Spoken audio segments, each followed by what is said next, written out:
Rajim, Bismillahirrahmanirrahim, Assalamu alaikum, Jiayanu, Pakhaira Galeni, How, Tunashumbe, Washmale, Ohio Gazimers, Gutamogan, Ola, Bojo, Privet, Kaifahal, Halishumachatore, Ahlan Wasal Marhaba, Buna, Mucho Gracia, Swabia, Balikaya, Hoj Galden and I, Osaya, Huyamora, Chivato, Chihajot, Kalimera, Khairutan, and a very warm welcome to everybody who's tuned into PTV World and are watching World this morning. Alongside my very well-learned colleague who happens to be Ms. Hajar Satni. I happen to be Shahzad Hassan Khan, and we hope and pray that everybody out there is ready to kickstart their day with us. But first things first, hello Hajra, Assalamu alaikum. How are you feeling today? Walaikum assalam. Thank you so much, Shahzad. And it's Monday. It's I think that time of the week where it is starting and it's a fresh week. But Shahzad, before we talk about our segment and before we move forward and develop our conversation forward, I was watching my Twitter handle and that is known to be X nowadays. Yeah. And the top trending is boycott Zara, and Shahzad and I and our entire team made this decision. We sat over and we said that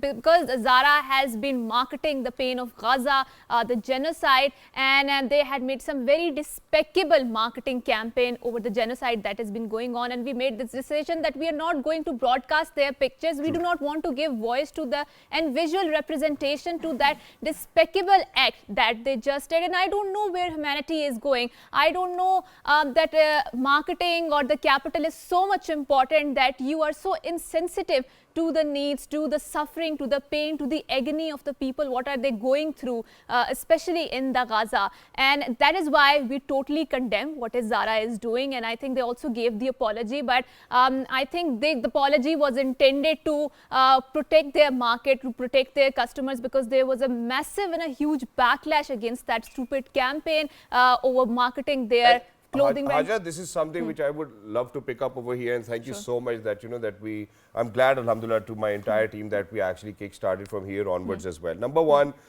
so I mean, this is something which is more worrisome, and that is that, so they haven't really, said that, okay, that we apologize, and they haven't said that, okay, this is where our marketing campaign was directed. The campaign was titled The Jacket as well, and you could see that model, I mean, unfortunately, it wasn't something that should have been discussed, but we condemn it. It does not really matter. Because imagine, so for all of those people who are out there, I think of three things. I just do not think of Palestine, I think of Kashmir as well, I think of Kiev as well, and I think that, that how the world is responding to all of this is something that we need to cherish over here, that how, it's a top trend that everybody wants to boycott Zara, and for the kind of, I believe that they have made fun out of all of those, we call it in Urdu, nasal kushi, unfortunately, and I believe that, for all of those people who are responsible for that, they will be certainly asked by Allah Almighty one fine day, and that day is not far away, so for all of those Israelis, the genocide which has been taking place, ladies and gentlemen, it is unfortunate. We pray for our Palestinian brothers and sisters who are in pain, and certainly the corporate sector really needs to be more responsible. That's true, and thank you so much, because I would like to pick this conversation over a word that you just uttered, which is nasal kushi. And in English or in modern studies, we call it the concept of racism. And this genocide again reiterates that Asian races, they are inferior as compared to the Western races or the white people out there, because we see the sort of outrage that has been pouring on over the Ukraine, over any other conflict that has been going on in the Europe, and the sort of insensitivity, especially of the Western world, or what is happening in the Gaza.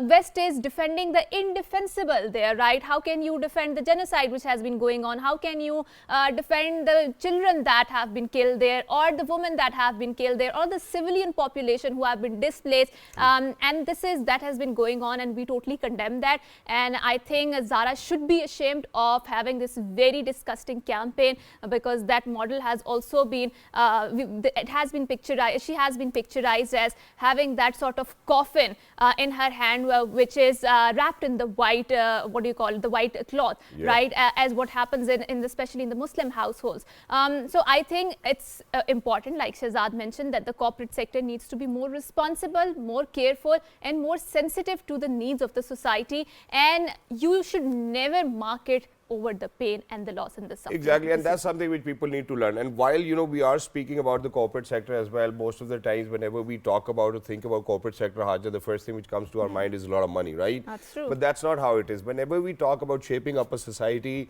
it's always the public and private partnerships. And that's how, we go into job creation. That's how we get into good governance. That's how, we see joint ventures taking place, and that's how the society is being shaped up. Today, that's something that we want to talk about as well, which is why we're very lucky, ladies and gentlemen, that we have been joined by Dr. Mohammad Naveed Saab. He happens to be a professor of finance, so we want to welcome him. And Assalamu alaikum, and thank you so much for coming to our show. Dr. Saab, please walk in. Thank you so much for joining us. What a thorough gentleman who has actually walked on our this morning chat. Assalamu alaikum. Please come over here.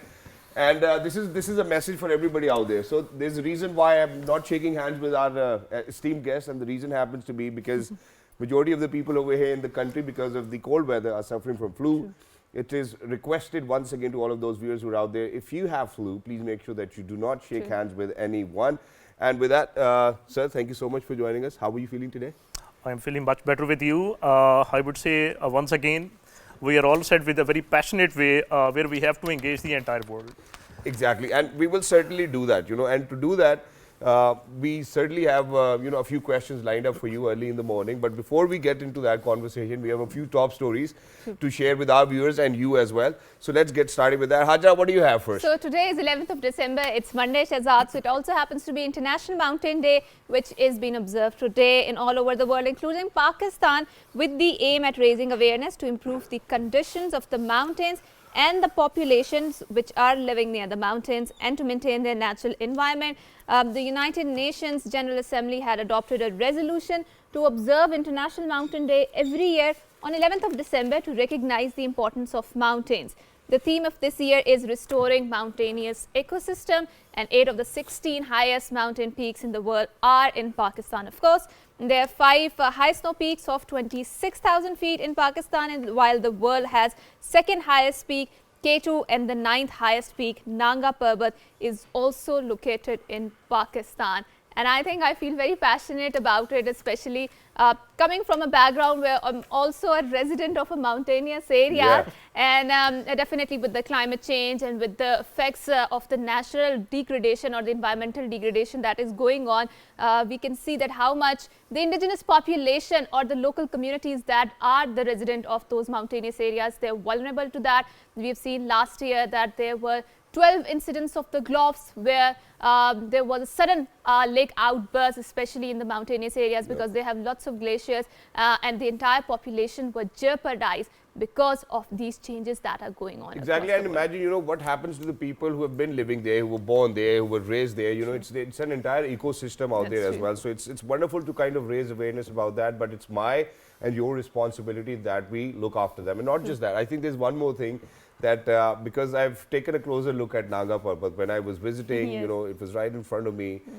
This sense of knowing that Allah's up there is something which you feel when you ride next to those mountains as well, that because no other person or no other individual can certainly do that. But moving on with that, we have 2 good news for Pakistan. I believe one you might have heard, but I would want to repeat it as well, as Pakistan defeated India by 8 wickets in the Under-19 Asia Cup match in Dubai. India scored 259 for 9 in their allotted 50 overs, while Pakistan chased down the target with just 2 wickets lost. Wow! Mohammad Zishan was the star performer. He took 4 wickets for Pakistan. Pakistan's Azan Awais scored a century to help his team secure victory. Pakistan continues on top of the Group A points table with 2 wins in a row, while India suffered its first defeat in 2 games so far. Congratulations to the Under-19 team who is performing in the Asia Cup. We want to wish you best of luck. And in addition to this, there's another good news as well, because this has happened for the very first time in the history of Pakistan's women's cricket. And that is that we have defeated New Zealand in a series. It is for the very first time that this miracle has actually taken place as well. And so I think that the Under-19 is performing. Pakistan women's cricket team is performing. I hope and pray that Pakistan men's cricket team will perform one day as well. I think that's something that we want, because from the 14th of this month, ladies and gentlemen, we have a test series coming up against Australia. Let's see that we may do well. I hope so. Inshallah. Ameen summa ameen. Right. And may the best one wins, because this is a game that is designed in which one team will win and certainly other will lose. But no pressure at all, but best of luck, Team Pakistan. No, but take a little bit of pressure. Yeah, there should be a little bit of pressure of performing well. Na? Okay, certainly. So that's your field. I'm not commenting on it. You know it better.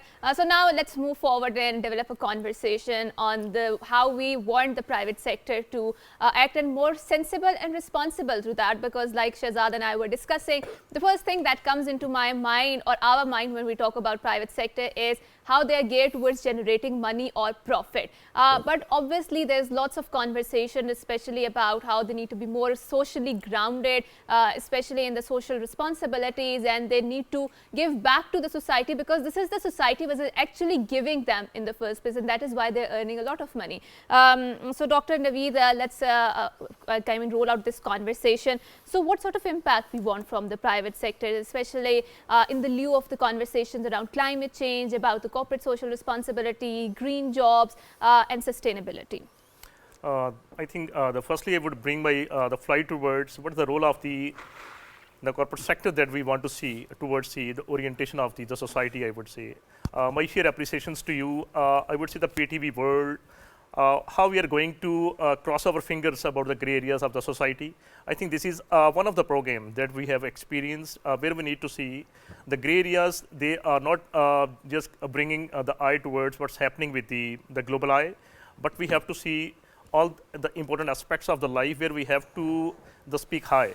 So from that point of view, I think we are more unleashed from this program, where our voice is adding, that is towards all those issues which are very close to the pulse of the society. Okay, but before we kind of dissect into the issues, there's one more thing which I would kind of, I've always thought about it, because whenever we talk about the private or the corporate sector, I've seen that that they're very socially responsible. They have their activities directed towards making sure that they bring about a change within the society, which will always have a positive impact. It is a necessity for them to do it. That's one thing. But number two, what I've always seen is that the corporate sector or the private sector, because probably they make so much money, they will always have an influence, and they will make their way through whatever they would want to do. So how do you think that we rectify this problem? If it's a problem, you're the expert over here. I think the things are questionable and things are unquestionable as well. Okay. From that point of view, I think the World Economic Forum is speaking very high on the one side of the private sector. If I need to find out 90% of the entire jobs that exist today, that is responsibility that is being captured by the private sector. So there is no second thought when we see the private sector, how it's more adding towards the economic development of the world. But at the same time, you want to bring the important expression that you are the part of the society as well. The private sector is a key stakeholder in terms of your interface with the society. Your interface definitely want to see how you have to pay back towards the nature as well. So I would say the two orientations, we need to keep a balance here. Rightly said, the profit, the revenues, they're not going to be at the cost of the planet. They're not going to be at the cost of the people, I would say. The Earth is the only planet that we have up to now. We believe definitely. Elon Musk does not believe that. So from that point of view, the private sector, you are a key stakeholder. You are holding the position as the gravity of the entire community, I would say. So it becomes the responsibility on the part of the corporate industry, the private sector, that you have to bring your integration through your business practices, through the techniques that we need to have, where we have to integrate sustainability. So this integration, that is one of the eye.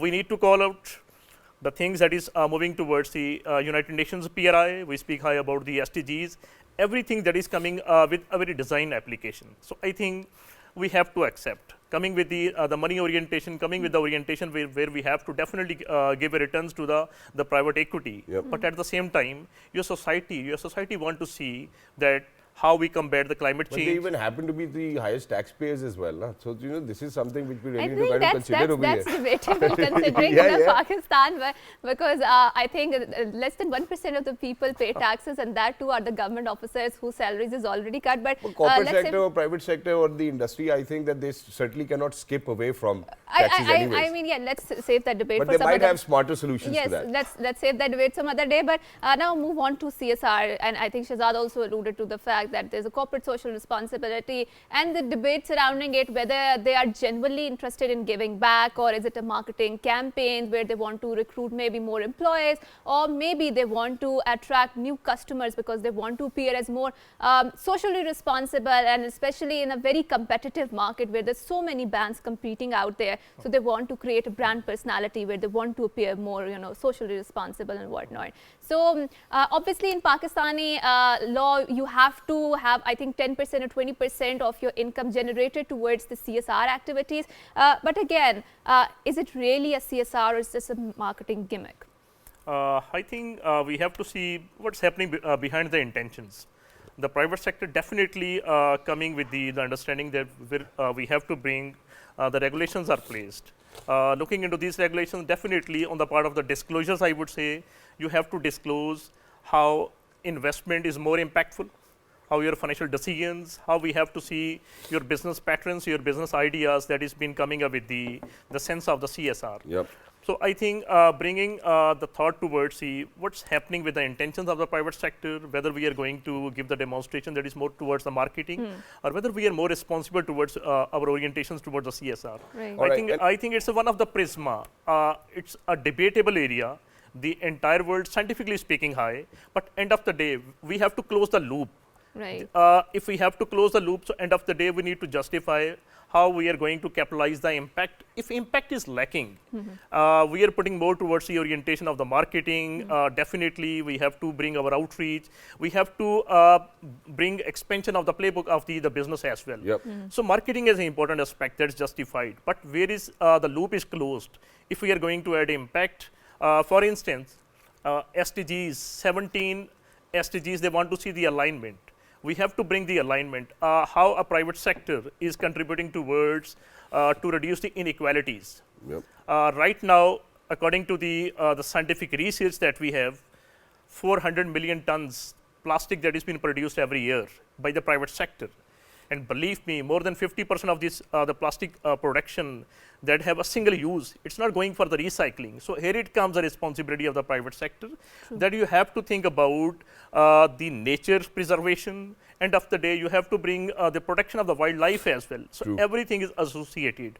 I would say once again, it's a prisma when we see the orientation of the private sector towards the marketing, but at the same time, we have to close the loop with the impact. Exactly, and we might need more people to jump in and to kind of contribute to this very, where you've spoken about inequalities, where you've spoken about plastic wastage as well. Right. Now, in addition to that, because we are continuing with the kind of campaigns they come up with, and Hajra has alluded that, corporate social responsibility, is it more of a marketing gimmick or is it really our social responsibility, right? So while we're discussing about it, this is that one thing which comes to our mind, may be unfortunately not taking away anything from the public sector, but the kind of trust we have or the kind of faith we have in private hospitals.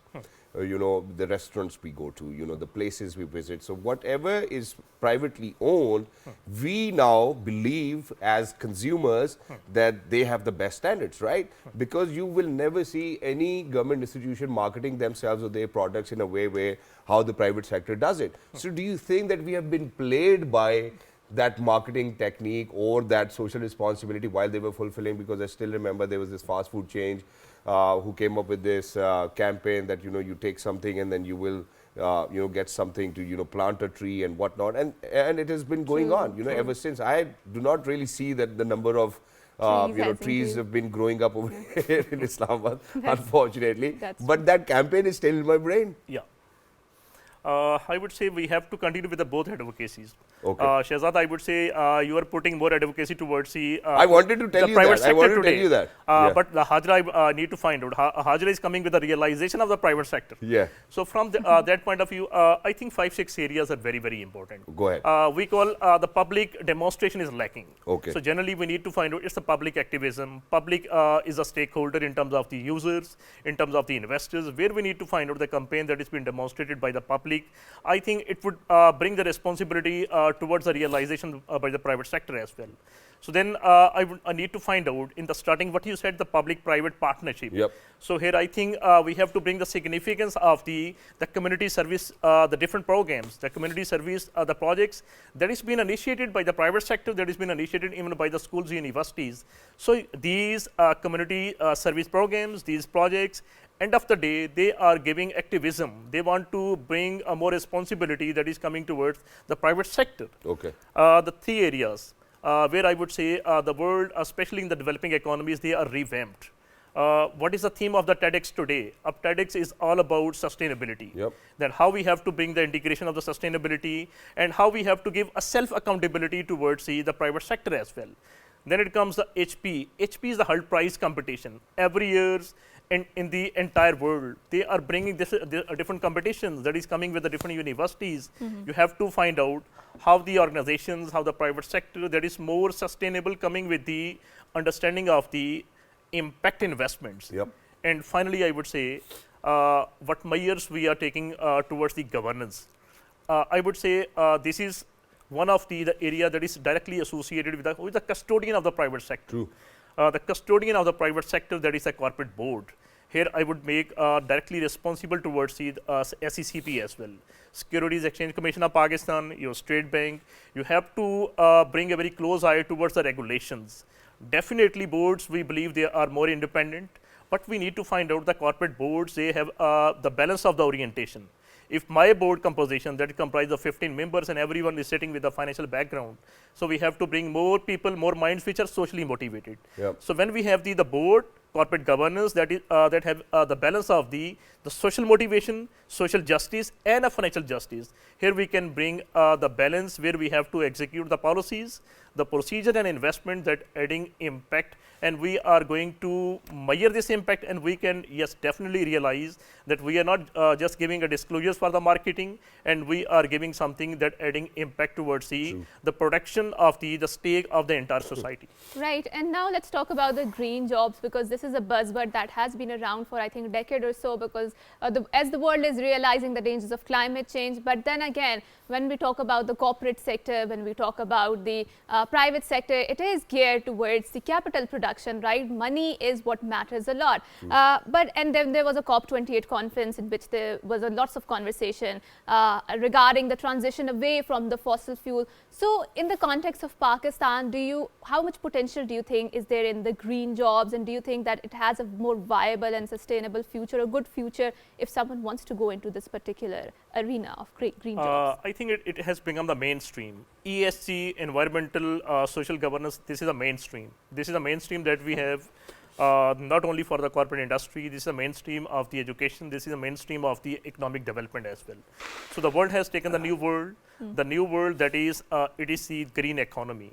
So definitely green economy, we have to bring a mapping that is coming through the policies, the mapping that is coming towards the research, and a mapping that is coming towards the different community related projects. End of the day, we have to develop the potential that is being developed through the understanding of the sustainability. Exactly. So these green patterns of the financing, you have to once again give a second thought towards the CFOs of the companies, that you have to bring some new dial-ups. We always think about the bonds, we always think about the different the pattern of the financing, but the world is speaking high about the green scoops, green equity, green financing. So all these areas, end of the day, they're giving the realization that the collection of these funds that been capitalized against those projects which are being more close to the preservation of the society, that is more close towards the combating the climate change. So I think where we are lacking today, we have to acclimatize through a synchronization. Your economic development, your capitalization of the markets, stock markets, bond markets, you need to give a synchronization with the green economy. Exactly. So the buzzword is a green economy, mainstream, that is the ESGs and SDGs, that is one of the, I would say, the underlying philosophy. 17 goals you have to comply, you need to identify what is a pecking order. If you are running a university, how your research is mapped with the SDGs. If you are running a scientific institution, you need to identify. And this is not only possible where we put entire responsibility on the government. And I don't think that, we are even close as of now as well. By 2030, we have to kind of achieve it as well. And while we're talking about it, there's one more thing. I'm sorry, but, one of us will have to take the notion of defending the private or the corporate sectors, so I believe that, I'm responsible for that. Why so? Because at times I've seen that, that we kind of burden them with quite a lot. In a developing economy like Pakistan, I've seen most of the time, for example, telco companies, we have seen how, the taxes were risen, and how, for example, if you are going to, kind of put in 100 rupees load, they're going to take away 40 rupees, and you're like, what's happening over here? So eventually what happens is that the trickle down effect is on the consumer. It's not really on the private sector. I'm sorry, but I'll have to talk about it, right? So don't you think at times in developing economies, we do overburden them, where we're talking about climate change and all of those wastages? See, Pakistan happens to be contributing only 0.0001% towards all of those gas emissions and the fossil fuel burning. How do you think that we really can maintain a balance in between that public-private partnership where things can work cohesively? Agree with you this time. Thank you so much. Material substance we are adding with the development of the human being today. Totally agree with you. But I would say your interface as a private sector, that is with the larger, the public, I would say. Public, you need to give more awareness. If the buzzword sustainability, if I need to find out across the board, 100 people today, believe me, more than 80% of the people, they don't have the idea about sustainability. True. But definitely here I need to find out, it is one of the creativeness on the part of the private sector. When the public, they are lacking awareness, when the investors lacking awareness, when economic, financial user and social users, they don't have the understanding what's happening with the investments they have, what's happening with your economic spending. So end of the day, definitely there is the advantage on the part of the first-hand information that is by the private sector. So I think we need to bring this demonstration, that is close collaborations. Whether you have to bring these collaborations with the universities, whether you have to bring a public-private partnership, joint ventures should be there, your local chambers, they need to be engaged with the industry. So end of the day, we have to bring a demonstration. And that's what I would want to talk about as well. I'm very sorry that that I'm barging in, and that this is something. So imagine that wherever, if I'm traveling in a country, whenever I land, so the first question I'll ask my Uber driver or anyone who's picked up is that who are the richest people in the country. So you go to states, people will say lawyers and doctors. You go to other places, you come down to Pakistan, property dealers. That's like a very common notion over here as well. How do you think, because now you're saying that we really need to have those demonstrations, so how do you think that the private sector can actually bridge this gap with the academia or the universities or the kind of students we are producing? Because imagine once, okay, MBA, so we've had thousands of graduates of Masters in Business Administration. Then, okay, this is something that we need. But now we do see that for all those people who've done an MBA degree, certainly are looking for jobs, or probably looking for other opportunities to have their own businesses and more avenues. How do you think that we can have some sort of governance over here that we, kind of link our job market with the corporate requirement or the public or the private, and then that's what we produce? Because this is something which I have never ever seen. I think it's happening now. Really? It's happening now. Where we are lacking on the part of the demonstration, once again, universities, they are not disclosing what the sustainability drives that we have. So these sustainability drives we can bring, starting with the, if 90% employability that is associated with the private sector. So your entire process that is based on DIB, you have to ensure diversity. When we bring diversity leads towards the inclusiveness. And this inclusiveness is definitely, on the one part, it would reduce these inequalities. We have to bring more inclusion, and we need to start different programs with the universities where we have to teach the students, we have to teach the faculty what measures where we have to take towards the sustainability. My research having orientation that is purely academics, here it comes. But we need to understand that universities are private too. Universities, once again, the private sector contributing towards the education sector as well. So, but at the same time, we have to revisit our priorities, I would say. I use the word, we are a knowledge economy, but this knowledge economy is not shared. So I would put more responsibility towards the Higher Education Commission. So then you need to find out this public-private partnership that is not just happening within the private business as well. We have to encourage the public and private universities as well, where we come forward. And end of the day, we have to be very shared as a knowledge economy. Exactly, and thank you so much for summarizing it so well, Dr. Mohammed Naveed, because it does not finish over here. We have another segment where we will certainly talk about, when we are to look at populations, okay, we are talking about job market and how many jobs are available out there. I guess the parents really need to be responsible of how many kids they need to have as well. I mean, it's their disposition towards the end of the day, but we really need to kind of look after whether we can look after the kids really well or not. That's a very interesting debate, and we will, after a short break, we will have this debate because Shahzad very brilliantly picked it up. But thank you so much, Dr. Saab, for coming here, for shedding the light on the buzzwords like green jobs, like diversity, like inclusion. Corporate governance. Yes, and obviously we need to have a more inclusive inclusive growth when we talk about what sort of impact we want from the private sector. And with that, we are going on a short break, and after we come back, so please don't go anywhere, because we are going to have the discussion on the family planning. So don't go anywhere. Good morning.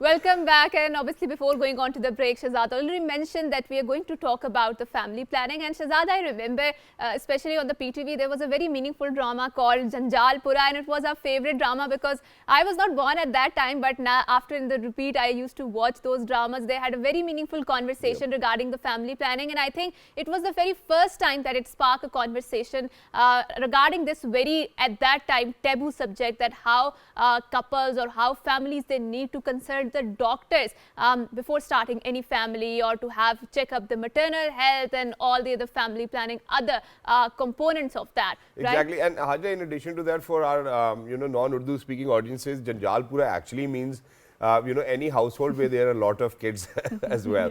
And people certainly had no ideas. Imagine, so there were couples back then, who might not have a job at their end as well, but they were still having babies. This is something that we have seen. Alhamdulillah, I'm a family of 7 brothers and sisters. That's how bigger the families were. My popo, alhamdulillah, 5 kids. So everywhere you will go, people would always aim for a cricket team, and that's not something which I believe that people should be doing. And to empower couples, we brought this conversation, and we're very lucky that we've been joined by a wonderful guest over here who happens to be a gynecologist and obstetrician at Maroof International Hospital, Islamabad. She happens to be Dr. Aisha Farooq. Hello, madam. Assalamu alaikum. Good morning. How are you? Good morning. How are you? Absolutely Thanks for perfect. having me here. Thank you so much for joining us. Wonderful to have you over here as well. So this word, family planning, we've been hearing about it. What is it? Tell us about it. Family planning, I'm really thrilled to talk about this topic because it's not only my passion or profession. I'm really excited to talk about it. And for a gynecologist to talk about family planning, it itself looks like as if you do not want more business. No, we do more. We do, because family planning is a continuous process. Yeah. It's not something that you do it at the first time and then it's over. Yeah. It's something which is ongoing process till the reproductive health, till the reproductive age of a female ends up, like up to maybe late 40s. Sometimes, so it's not something at a first go and then it's. So what is family planning? Okay, so and what are the components of the family planning? What are the different? I would say, how would you dissect it into different components? Because for me as a layman, my understanding is to not have a lot of babies is family planning. Yes, in the layman's, just in a simple way, it's just the contraception, not having the baby, a lot of baby, or just the, I would say, a couple's or an individual's ability to attain the particular desired number of children that they want to have with the adequate spacing that they want. Okay. And in a broader way, I would say it's a planning of your future family, the health, the physical, mental, psychological health of your babies, your partner, especially the female partner, and it also encompasses a little bit overlooked aspect of but the it's health. Just that, there I is a love preconception. babies. I love babies. So I'm like, okay, any period or if any someone time loves of my life. baby and he or she wants to have a lot of babies, I think if he or she if financially, physically afford with a good spacing, because I think every newborn baby has the right of the adequate time that should be given by the father and mother. So it's not the way that you keep on producing the baby and you're just ignoring them, producing 6 kids which are totally ignored. The female just produces the babies, keeps on going the process, and the baby is just in the lap and she gets pregnant again. So how can you imagine that baby is going to have the adequate love and attention from their parents? They cannot give, because the female is busy in the other thing. But there's the kind of era that that our mothers, we have seen them all healthy, mashallah, alhamdulillah. I believe that me, you, Hajra, we belong to the same era. So may it be my pupos, may it be anybody I see in my family who've had a lot of kids, they are healthier women now. And with women these days, they are anemic, there are other issues as well, the dietary supplements are not good enough, or their diet is not good enough. So why do you think that we see a decline in women's health now?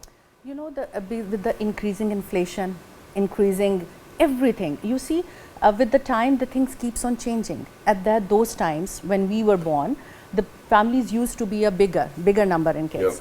But at that time, the problems were very less as compared with today's problems. Social media has arrived, a lot of other things, and it's really difficult to brought up a kid in a healthy environment. Yep. It's not easy. I'm really sorry, but this is something which I really need to kind of talk about, with our audiences as well, and that is that. So imagine, because back in those days, Haja, I still remember that, that my father lived in a joint family system, right? Yes. So all my elder sisters, they were in a joint family system. My father still tells me that, okay, there was a time when I was progressing in my life and, I didn't have sufficient amount of money. So my grandfather would pay for my sister's school fee, and this was the kind of mechanism. Just yesterday, I was listening to another gentleman and, he earns somewhat around 50 or 90,000 rupees per month and he's got babies. And he says that, since I live in a joint family system, the burden is really low. And I think that kind of contributed to having a lot of babies because there was no problem. It was a shared facility where everybody was living. I think the era that you are referring to was much simpler and much easier times to live in because there was not much diffusion of the materialism into our lives, because nowadays if you look, everyone wants their kids to go into the A category school, right? And the A category school costs a lot in terms of the money, right? And they want to wear branded clothes, they want to have very good furniture, they want to have very good living standard, and all of that requires a lot of money. But back at that time, they were very simpler times. People were not very, inclusive, or I would say people were not very considerate of the fact that they need to have their kids sent to very A category school, or they should be going to this functions or because this that parties. kind of education they would get at home as well. Dadabu would tell you something, your chachis would tell you something. Anybody and everybody was like a teacher to you. Even the entire mohalla would, anybody could come and slap you as a Exactly, kid. but now you see people's choices and people's thoughts have changed, and they want to have live a separate living. And most of the because of the inflation, everything, social pressures, the female have to work. Okay, most of the female, like we used to say that our mothers used to be housewives, simple housewives with a simple lifestyle. But now most of them are working ladies. Like I think more than 40% are working, and they cannot make up their everyday's needs if both partners are not working. So if the female is working, the standards, the living style, as you were talking about, I totally agree with it. You need branded clothes, you need good education, you need healthy living and healthy everything. So for that you have to maintain your family size, because just compare, if you have 2 kids, you will be able to give them adequate time.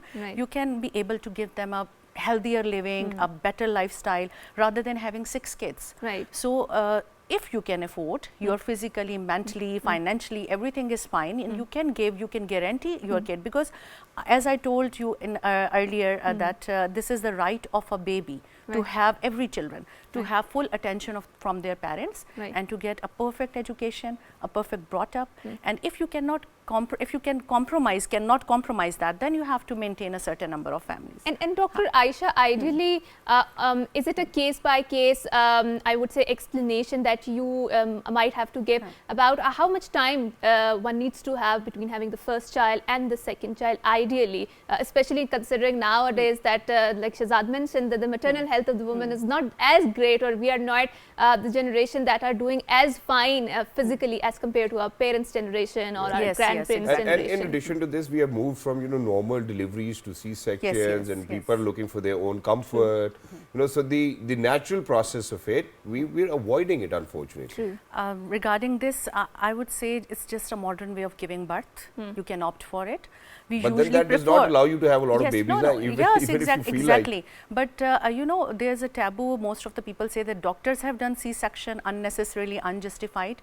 Believe me, most of the cesareans are done by the patient's choice. I know. They want that the baby should be born by a easier way, cesarean section, painless delivery kind of thing.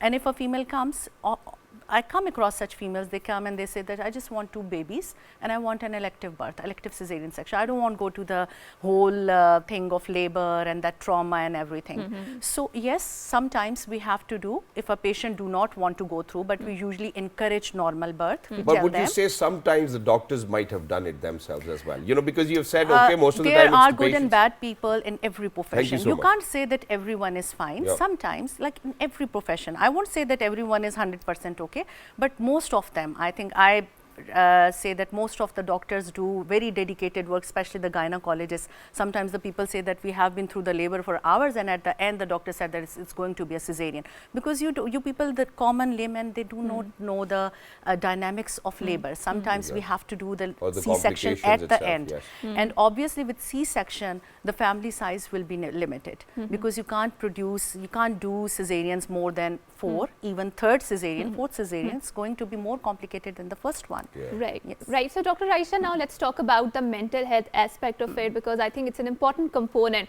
of the maternal health in the family planning, and especially after the birth, we do see this is a very common thing, especially in the moment, that is the postpartum depression that they are going through, and obviously they are going through a lot of changes, bodily changes inside their body. So what sort of help or what sort of assistance one should give towards the a young mother or a new mother that has just produced a baby? Hajar, it's a very interesting question again. Giving birth is not just a process, you say a physical process, you come, they have delivered and that's it. Giving birth and having through the whole pregnancy, 9 months, it's a big change in your life, especially for the first mothers who are becoming the mother for the first time. It's change in whole scenario. Like before that, you were able to sleep, you were able to go at any time, whatever you want. But after that, a whole new individual is dependent on you 100%. So your whole life changes. There's a mental change, there are physical, psychological aspects, especially postpartum depression, so common because female is not getting attention from her partner, her family members, the support she needs, and obviously lack of sleep, the baby cries, the baby wakes up at odd hours. Yes. So that it's a whole change, and people know to understand that. Female are quite sensitive during that time, and they need the support from their family, from their husbands and everything. So I always, whenever patient comes to me, I tell them about the postpartum things that they are going to pass through. I always tell them in one sitting that you are going to face these problems, so that they get mentally prepared for the change. Yes, and after that, the birth spacing is important, because if she has been through it's a big trauma, you know, big trauma, Obviously, physical, psychological, been through pains and everything. So she needs a time of rest. If she will not get an adequate time, you know, in Islam, it's also advised to breastfeed the baby for the 2 years. It means that Allah also wants to have a proper spacing. If you are nursing your baby, you can't get pregnant again. So for 2 years, it is the baby's right to be in mother's lap, to be very close proximity with your mom. So it gives a very positive psychological effect on baby and mother as well, mother-baby bond. And with that 2 years, the mother also gets a rest, and she has the time to recover from the previous trauma, recover from the previous pregnancy. Is not a disease, but it's a state of burden on your physical. Exactly, and in addition to that, obviously, because you know, if there's not adequate spacing, what I've seen is that I've seen 2.5 years and 3 years kids going to school. You know, it's because the mother really needs to relax. You know, it's like a 24/7 hands-on job. So very quickly, because we're only left with last 3 to 4 minutes. One more thing, because obviously it can't be one formula or one size fit all. So what are the family methods available for people? And in addition to this, unfortunately for people who've been trying to have babies, do you think that scientifically we have improved and that now they can certainly expect a good news? There are a lot of ways of family planning, and as you told, it's not a fit for one all. It's not some kind of, it's always a customized thing, or we have to tailor the management, tailor the type of contraceptions, and it depends upon the individual's or couple's need. And if it's healthier or not? Yes, of course. We have certain guidelines and we follow them. If someone has, for example, gastric issues or liver issues or anything else, she can't be taking the oral contraceptive pill. But if someone, and if she can't be compliant with her medicine, obviously we are not going to give her something which she's supposed to take on daily basis, because she will forget it and it will be a failure of contraception. So preferably, if someone wants a long-term contraception, we have options. Someone wants a short-term contraception, we have options. If someone has completed family and now the couple wants a peace of mind and they want to relax, then we have permanent sterilization techniques as well, male and female both, and both of them are very easily available. And now we are doing it laparoscopically as well, which is a very, you can say, a daycare surgery patient comes in the early morning and go by the evening. So it's not a long or major surgery. Similarly, can there be complications of it? Minor complications can be. can occur, but very rare, very rare.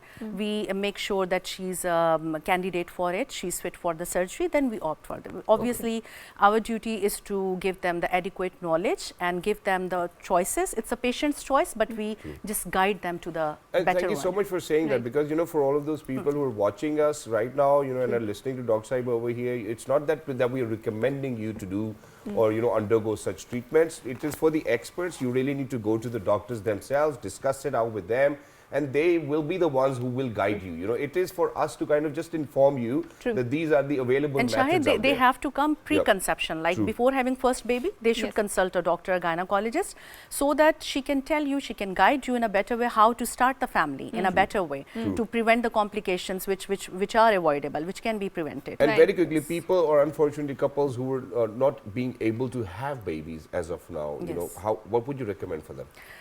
This comes under another topic, that is subfertility. But it's still family planning that yes, they're trying. Family planning, but if who do not want to have, yes, again I have told you long term and short term contraceptions we can have. No, people who are not able to have babies. Then they have to go through certain tests and things like that. This is a different kind of thing. Exactly, and would you recommend over here that it's for the men to get tested first? Both of men and female. It's easier for men to get tested because it's just a one test, semen analysis, but for female it's a whole list of tests. Because usually it's a stigma over here that men feel that, you know, okay, I'm men fine. Men feel like something of their self-esteem, and they get most of the educated people, they refuse to get tested. And the whole focus is on the female. Yes, yes, and I think it's high time that, like Shahzad mentioned, that we need to go towards the gynecologist in order to have more, so that you can become more empowered as a couple, as an individual, as a family, and make more informed decisions regarding the family planning and regarding the reproductive health of both the partners, right? And with that, we would like to wrap up this segment, and thanks to Dr. Raisha for coming in. Thank you so much, Dr. Raisha, for having this wonderful conversation, for very informed discussion on the family planning, and we will continue to have such sort of discussions that empower individuals out there in order to make more informed decisions. So with that, we will say Allah Hafiz and bid you farewell. And until next time, it's a goodbye. Good Allah morning. Hafiz and good morning. Thank you.